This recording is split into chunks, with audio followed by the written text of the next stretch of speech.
Assalamualaikum warahmatullahi wabarakatuh. Halo teman-teman, berjumpa lagi dengan saya Mila Desti. Kali ini saya tidak akan bercerita tentang kisah-kisah dari novel yang sudah saya baca. Melainkan kali ini kita akan belajar tentang ilmu pengetahuan sosial. Nah, materi apa yang akan kita pelajari hari ini? Mari kita simak sama-sama.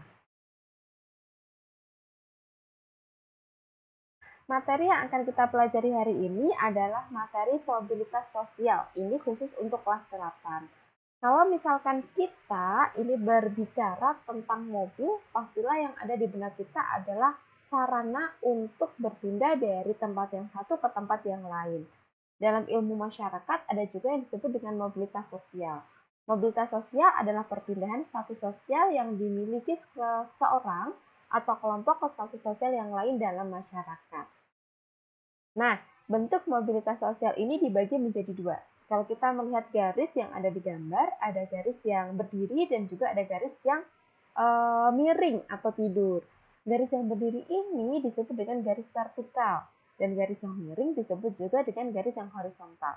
Bentuk mobilitas sosial ini dibedakan menjadi dua, yaitu ada yang horizontal dan juga ada yang vertikal. Nah, kalau vertikal tentu saja bisa naik, bisa turun. Nah, untuk yang mobilitas sosial vertikal, ini kita sebutnya yang naik adalah climbing sosial atau panjat sosial, yaitu perpindahan masyarakat dari kelas sosial rendah ke kelas sosial yang lebih tinggi.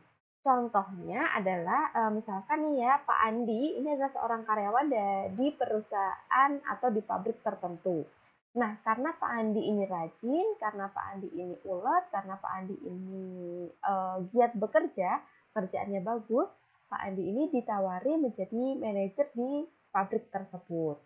Dan untuk yang social thinking atau sosial turun, ini adalah perpindahan masyarakat dari kelas sosial yang tinggi ke kelas sosial yang lebih rendah.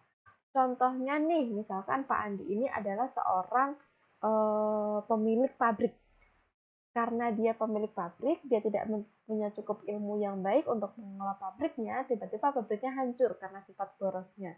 Jadi dia yang semula seorang pemilik, seorang bos ya, karena pabriknya sudah hancur, dia menjadi karyawan biasa atau bekerja di tempat lain. Sampai di sini paham ya teman-teman ya? Nah, selanjutnya ini ada mobilitas sosial horizontal. Kalau kita melihat dari garisnya nih, horizontal itu kan garisnya sejajar atau tidur. Nah, secara pengertiannya, bentuk mobilitas sosial ini adalah peralihan status sosial masyarakat yang masih sederajat. Jadi tidak naik, tidak turun seperti yang saya contohkan di Pak Andi yang tadi. Pak Andi yang bisa naik dari karyawan biasa ke manajer, atau Pak Andi yang bisa jadi bos, kemudian karena dia tidak pandai mengelola pabriknya atau perusahaannya, dia menjadi karyawan biasa. Nah, kalau yang horizontal ini adalah peralihan status sosial masyarakat yang masih sederajat.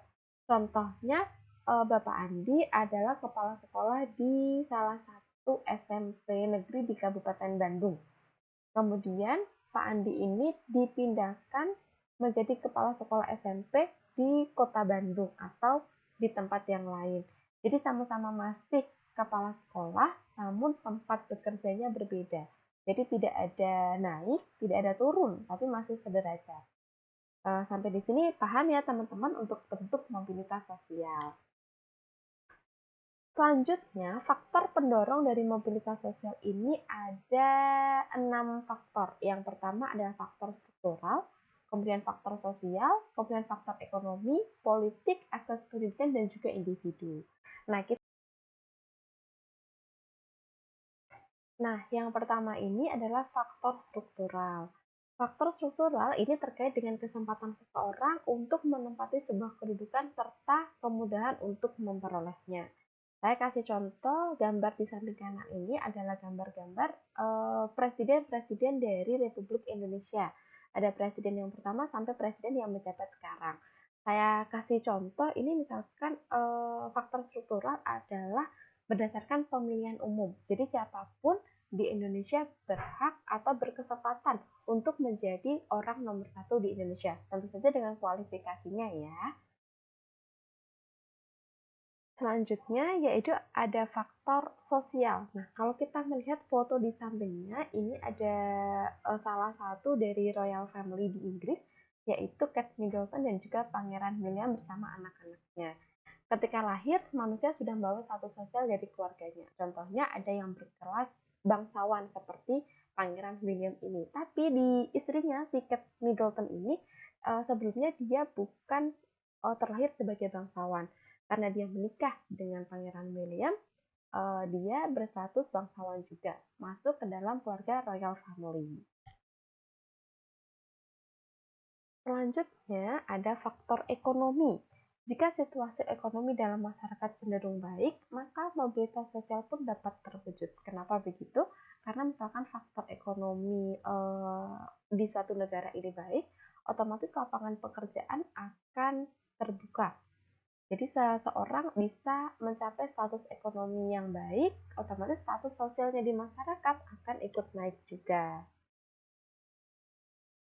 Selanjutnya ada faktor politik. Nah, saya gambarkan terjadi peperangan antara kelompok satu dengan kelompok yang lain. Bergantung pada situasi politik suatu negara, keadaan negara yang tidak stabil akan mempengaruhi kondisi keamanannya. Contohnya di Palestina nih, yang kita tahu di Palestina ini kan sering terjadi peperangan antara Palestina dan juga Israel. Otomatis di sana warganya akan terhambat untuk melakukan proses mobilitas sosial. Kenapa? Karena situasi dari negaranya sendiri tidak aman. Otomatis dia akan susah untuk mencapai status sosial yang tinggi. Selanjutnya yaitu akses pendidikan. Jika di suatu negara atau dalam suatu masyarakat tersebut memiliki akses pendidikan yang bagus, maka kualitas manusia yang dihasilkan akan lebih bagus daripada yang tidak memiliki akses pendidikan yang lebih lengkap.